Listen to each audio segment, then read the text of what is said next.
In this episode, I am reacting live to the Time article, Why We Should Send More Voice Notes, / alternate title was Why Voice Notes Are a Small Act of Love. Welcome back to Accidentally Intentional, where we are on a mission to build rich, meaningful friendships and ultimately destroy our loneliness. So I have this Time article in front of me here called Why Voice Notes Are a Small Act of Love. It's written by Rainsford Stouffer, that's a cool name, and let's get into it. I'm gonna read it to you, and I'm gonna have it below here as well. Somewhere in the blur of 2020, as I slipped outside with a mask and running shoes in the early morning to walk around the block, the lilting drawl of a friend's "hi" nearly stopped me in my tracks. It was the first voice note I remember clicking play on.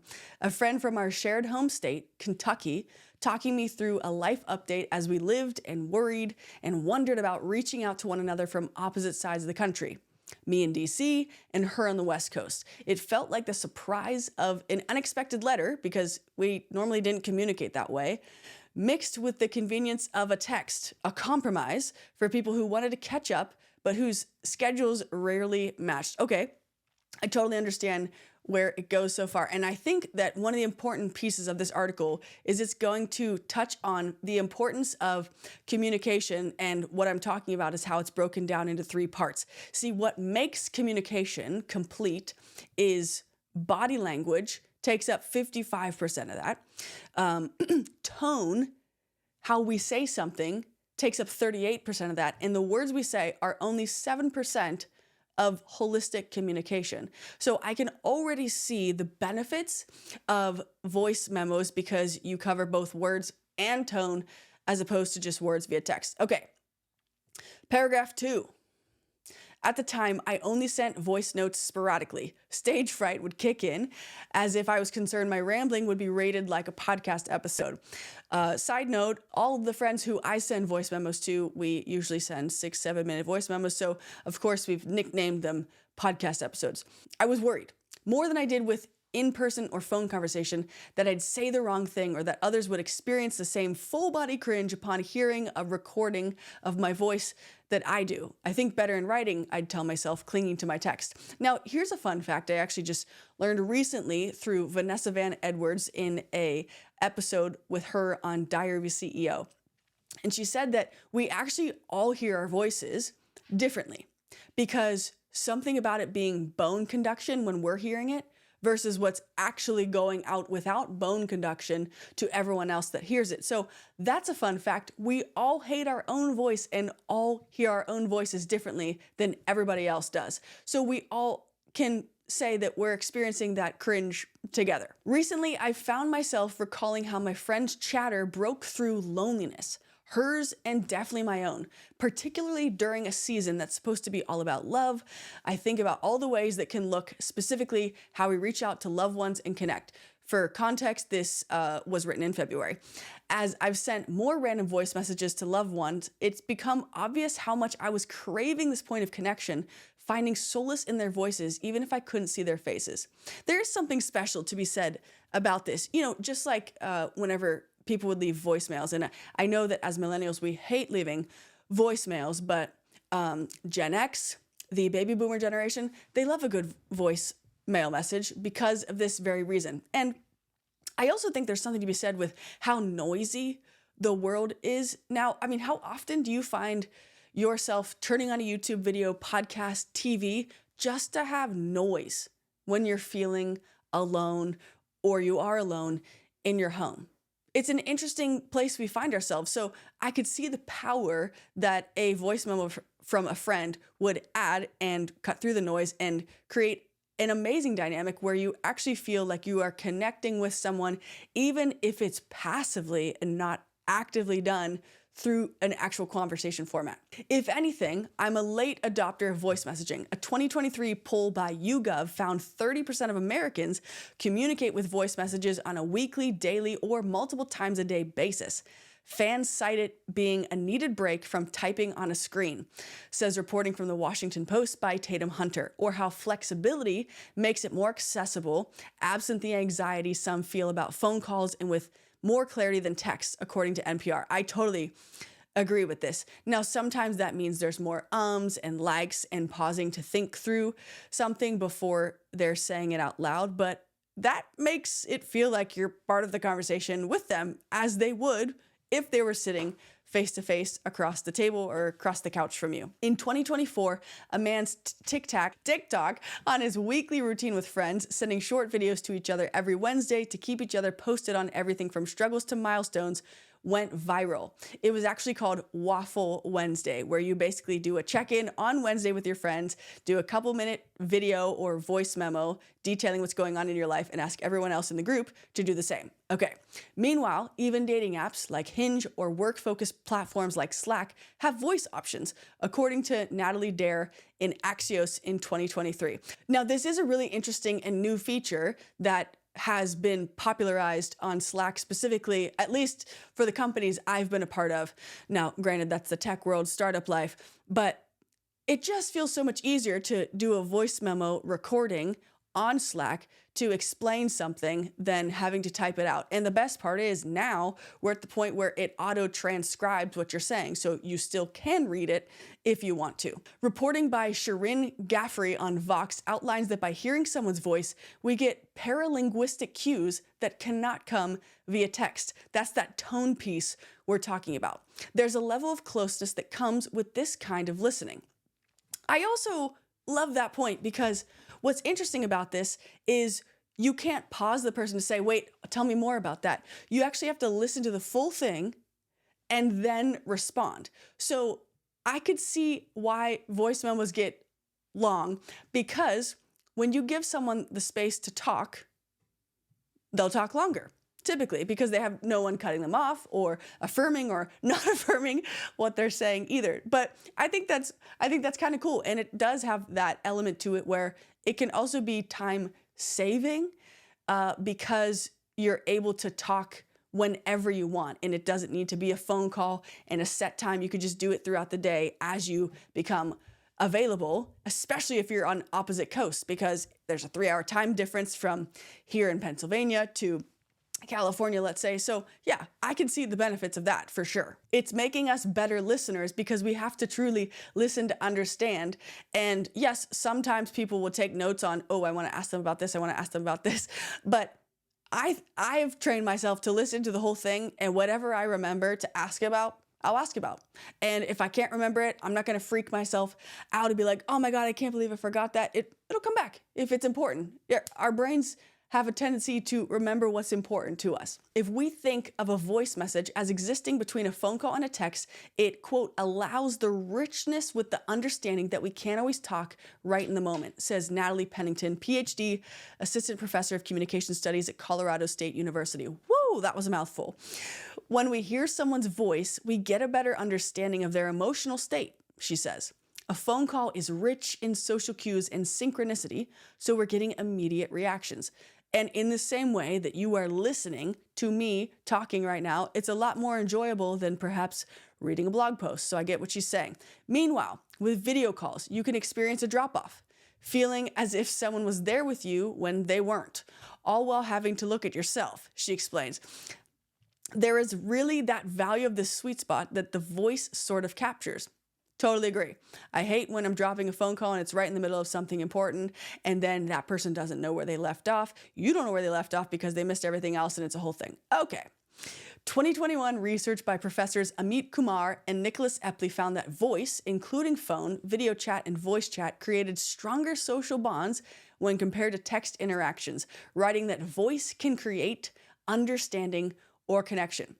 I totally agree with this, obviously, but in the same way that we appreciate music and a difference between a vocalist singing and just instrumental, because what a person's voice is doing, not just in their singing, but the tonality and the richness of their voice and the emotion you can feel in a voice creates that extra powerful connection, and I believe helps us bond to certain songs more than others because we have that memory of like, I felt that emotion too when I heard that song. So love that part. Can I be honest for a second?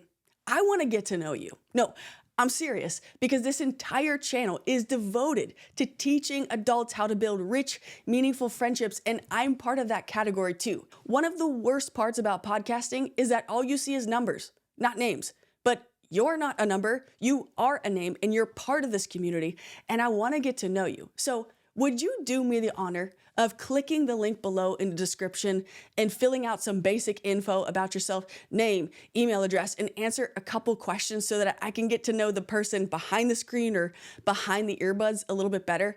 I'm gonna be personally emailing every single person back because I wanna foster this connection. And along with that, I'm also gonna be emailing you my guide to my 15 favorite questions to ask to start a more meaningful conversation.